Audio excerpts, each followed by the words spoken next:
Alright, what's going on, guys? Arifureta, episode 10, The Goddess Sword. Let's do it!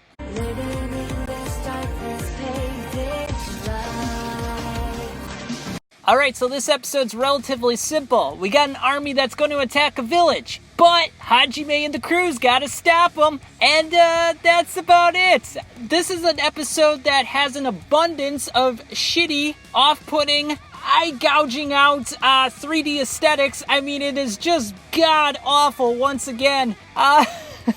It's really a work of art at this point. I mean, I almost feel like they're challenging themselves to make it worse every single week just to say, hey, can we top ourselves this time? It is so bad. Again, there's no battle strategies. Hajime is just throwing grenades, going in like John Wick, just shooting up the place. And, he's even got a Gatling gun, like a machine gun in this episode. He's got a sniper too. And what's hilarious is that he takes the sniper at one point, one hand shoots a dragon right out of the sky.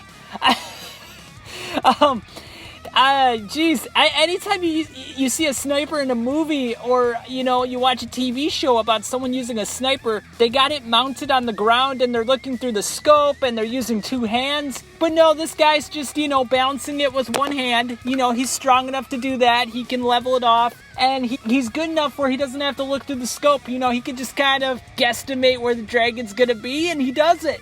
Otherwise, besides the fighting, not much else happens in this episode. Tio, the pervert dragon lady, is up to her old antics again.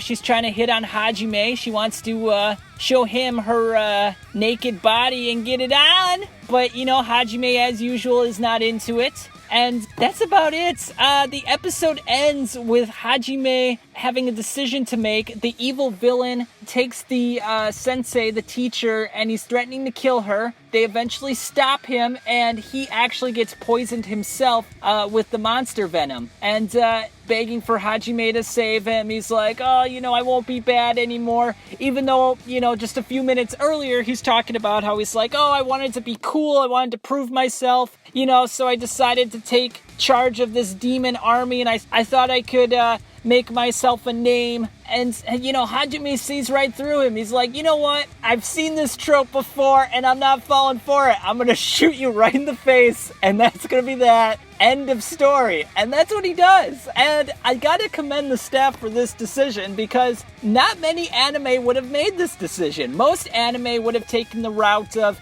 even though he seems like an evil character and he's probably gonna backstab you again in the future, we're gonna save him because we're the good guy, we're altruistic, we don't want to harm anyone unless it's a last resort. And this guy's not strong enough where he's going to be a hindrance to Hajime in the future. I mean, they took down his army pretty easily. I think they said that he had 60,000 monster troops, and Hajime had what? Himself, Yue, Shia, Tio, and that was it, right? Just like 4 against 60,000. And let's be honest, I mean, Hajime is so overpowered at this point, he probably could have took down the whole army just by himself. The others are just there to kind of diversify the cast and make give everyone like a character they can root for and that they can attribute their own personality to. Honestly, Hajime could just do it all at this point. He could kill anyone that he needs to at any moment.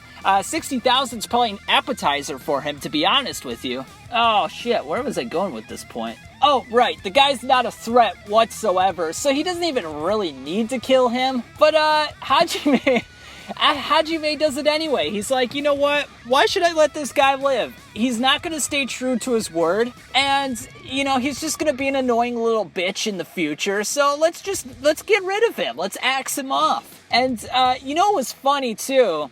The dude who was commanding the army, the guy that got shot by Hajime, he even called Hajime an edgelord. So there's a little bit of self-deprecation in this episode by the anime staff. Like, they're aware of how bad these characters are. They're like, look, we're going to acknowledge the fact that these characters are pretty tropey. They're cookie cutter. They don't have real personalities. So let's acknowledge that fact.